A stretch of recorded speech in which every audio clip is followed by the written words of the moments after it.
Aloha! Happy Sunday, everybody.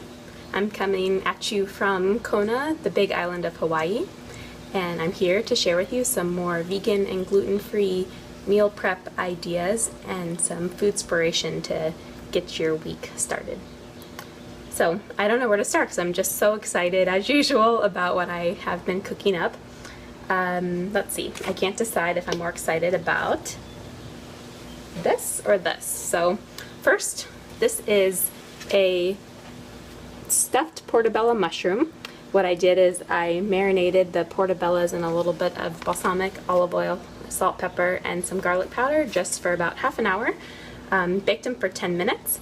And then you'll see here in the filling, there is some wild rice, caramelized red onions, the stems of the mushrooms, and some Swiss chard all sauteed together with salt, pepper, and garlic. And then I added in also some vegan parmesan, which I'll post a link to below. I have a recipe for that on my website, which is just nutritional yeast, cashews, garlic powder, and salt. You blend that together in a Vitamix or a food processor, and it creates this cheesy taste that tastes like Parmesan, which I know sounds kind of weird because it's not cheese, it's made out of nuts and nutritional yeast, but it's really good. It gives food a cheesy flavor, so I sprinkle it on stuff all the time. I often have a batch on hand in my refrigerator, and it's perfect for things like this, so it really brings the vegetables and the wild rice all together. So then I just mixed that, and then I put it in the mushroom and baked it for about another 10 minutes, and then broiled it for just a couple minutes to get it nice and crispy on the top. What that is served with is some roasted balsamic broccoli and cauliflower. The lighting's not great, so it might look a little dull in this lighting, but what I did is I marinated overnight in a plastic big Ziploc bag some chopped carrots and broccoli with just some olive oil and balsamic and garlic, and that was it, other than some chopped almonds. That's the one other thing, is chopped almonds. Put that all together, and then the next day I just baked it in the oven and added a little nutritional yeast and some sun-dried tomatoes and roasted that till it got nice and crispy. And I think you'll be surprised at how yummy it is, and just keeping things really simple with ingredients you already have on hand, like olive oil, balsamic vinegar, and garlic. It really goes a long way. In this other bowl here, I have a Buddha bowl. Now, a Buddha bowl, I don't actually know where the origin of that came from. I don't know if a food blogger made it up and then it caught on, but a Buddha bowl is just a bowl of usually a grain, some kind of protein, a bunch of vegetables, and a sauce. So in this case, I started with millet. Now, many of you may not actually be very familiar with millet. I didn't really know what it was until the last couple of years, which is interesting because I found out today that it's a staple in the diet of about 1/3 of our world's population, and I had never even heard of it before until recently. So millet is actually technically a seed, even though it tastes like a grain. So if you're probably familiar with quinoa, it's similar to quinoa. It's a very tiny seed, just like quinoa is, and it has kind of a flavor like corn. It's really yummy, but a lot healthier for you than corn. A lot of people actually have corn allergies, and especially with all the GMO corn that is cropped today, a lot of people don't eat corn. So millet's a great way that you can either cook it where it's like quinoa so that it's light and fluffy, or if you add more water, then it creates a porridge. So you can do that too if you're looking for some kind of savory breakfast porridge, or something like a polenta, except instead of corn-based, you'd use millet. So back to the Buddha bowl. I have the millet, and then I roasted some sweet potatoes in the oven with just some seasoning and got those nice and soft and a little crispy. And then I put chickpeas in here and cilantro, and the best part, probably in my opinion, is the Brussels sprouts and spinach. The Brussels sprouts are they're cooked on the stove. They're seared for just a couple of minutes in some coconut oil, and then steamed with a little bit of water for a few minutes to get them to soften up. Then I added this umami sauce, which is some coconut aminos or tamari, nutritional yeast, olive oil, garlic, lemon juice, lemon zest, salt, pepper, and that goes right in the blender, and you pour that into the Brussels sprouts so that it creates this sauce that really soaks through the sprouts.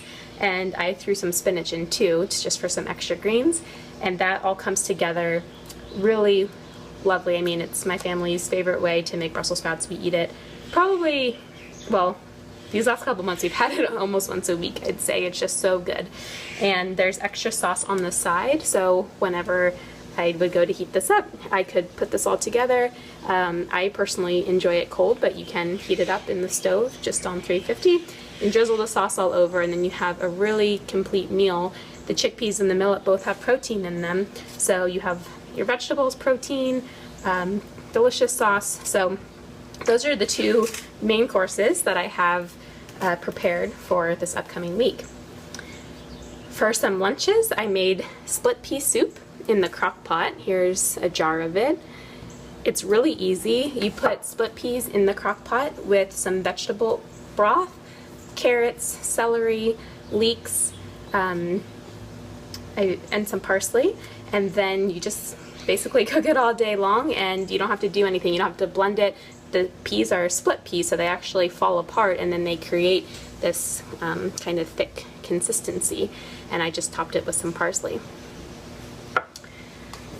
I also have a salad going on here with just some sprouts, pumpkin seeds, cucumber, and artichokes.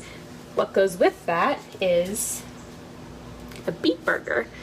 So this is a vegan burger made out of pinto beans and beets. There's a couple of other things too. I'll link to it in the right below the video. And what you can do is you can either eat that cold, you can eat it on a bun, you can heat it up in the oven if you'd like. I really love it on a leaf, so like a collard, or maybe some Swiss chard or romaine leaf, or even just like some nice iceberg. And it's really good with caramelized mushrooms and onions and avocado, and you can eat it like a bunless burger. I chose not to do it this time. I'm trying something new where I'll eat it over a salad, and then I made this Chipotle dressing that has Frank's Red Hot in it, which is a hot sauce. It's a very clean hot sauce as far as hot sauces go. There's no weird ingredients in it, so I really like using Frank's because I really enjoy spice, and that's been one of my favorites that I've found, even though I love sriracha, but it has a couple of questionable ingredients in it and some sugar, so if you're looking to avoid that, then look for Frank's. Okay, the last two things I want to share with you are always exciting because they're treats. These are some, I'll call them this time cinnamon coconut balls, because I played with the recipe a little bit and changed them up. I do have a recipe for these on my blog. They're called tahini energy balls. In this version, I used almond butter instead of tahini. You can use whatever you have on hand, and extra cinnamon so that it would really come through, and rolled it all in coconut. And there's just a ton of goodness in here. There's pecans and almonds, sunflower seeds all ground up together, chia seeds, a little bit of unsweetened dried cherries and raisins. So you're really getting quite a punch of protein when you snack on these, and they're really good. You could even eat them for dessert. Lastly, we have this raw brownie. It's super, super easy and super, super delicious. Both the frosting and the base have medjool dates in them. Medjool dates are great because they're a little bit more juicy than just some other dried dates that you might find, and that's really the base for both of these. So you'd be shocked to know that the icing is medjool dates and cocoa powder and some water. And it might have coconut oil in it. I forget in this moment because I made them late last night, but I will put that in the notes as well. And you just put that in the food processor, so it's just a few ingredients, and you really seriously won't believe that it actually tastes like icing. Those are the only ingredients. And then the raw brownie base is super easy too, with some nuts and coconut dates. And you just put that in the food processor, press it in a pan, top with the icing. I chose to put some coconut on top. This would be great with some strawberries or raspberries too. And it's been a family favorite as we were tasting it last night. So I think that's all that I have for you today. Thank you so much for watching this video. Please let me know if you have any questions below.